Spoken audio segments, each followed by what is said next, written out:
Salam damai sejahtera bagi kita semua. Di dalam nama Tuhan Yesus, hari ini saya akan berbagi tentang berhati-hati dengan perkataan kita.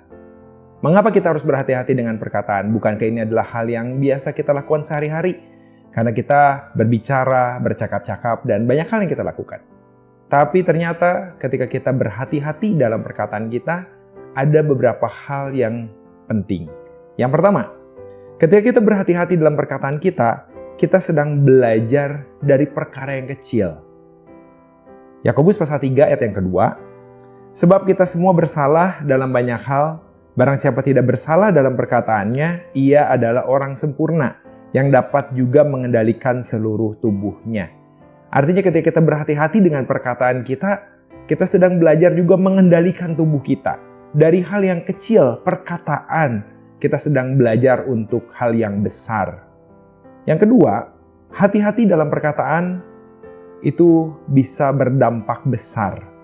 Ketika kita mengatakan hal yang baik, maka dampaknya pun akan baik. Tapi ketika kita mengatakan hal yang tidak baik, dampaknya pun akan tidak baik.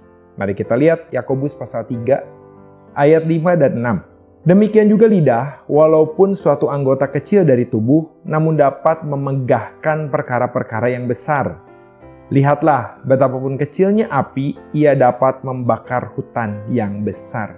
Hal yang kecil, tapi dampaknya bisa demikian besar.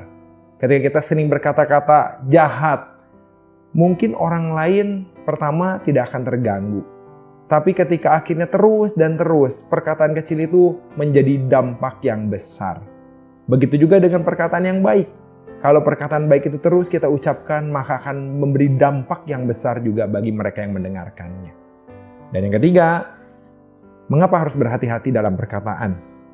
Kita sedang belajar untuk mengambil pilihan yang tepat untuk kita keluarkan dalam perkataan kita. Yakobus pasal 3 ayat 9-12. Dengan lidah kita memuji Tuhan Bapa kita, dan dengan lidah kita mengutuk manusia yang diciptakan menurut rupa Allah. Dari mulut yang satu keluar berkat dan kutuk.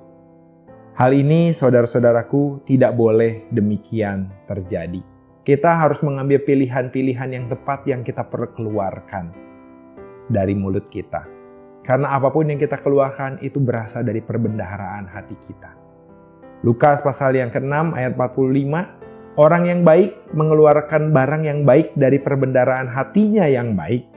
Dan orang yang jahat mengeluarkan barang yang jahat dari perbendaharaan yang jahat. Karena yang diucapkan mulutnya meluap dari hatinya. Kita harus memperbanyak perbendaharaan kata-kata yang baik dan benar. Maka apapun yang dikeluarkan berasal dari hati kita adalah hal yang baik dan hal yang benar. Segala kemuliaan bagi nama Tuhan. Amin.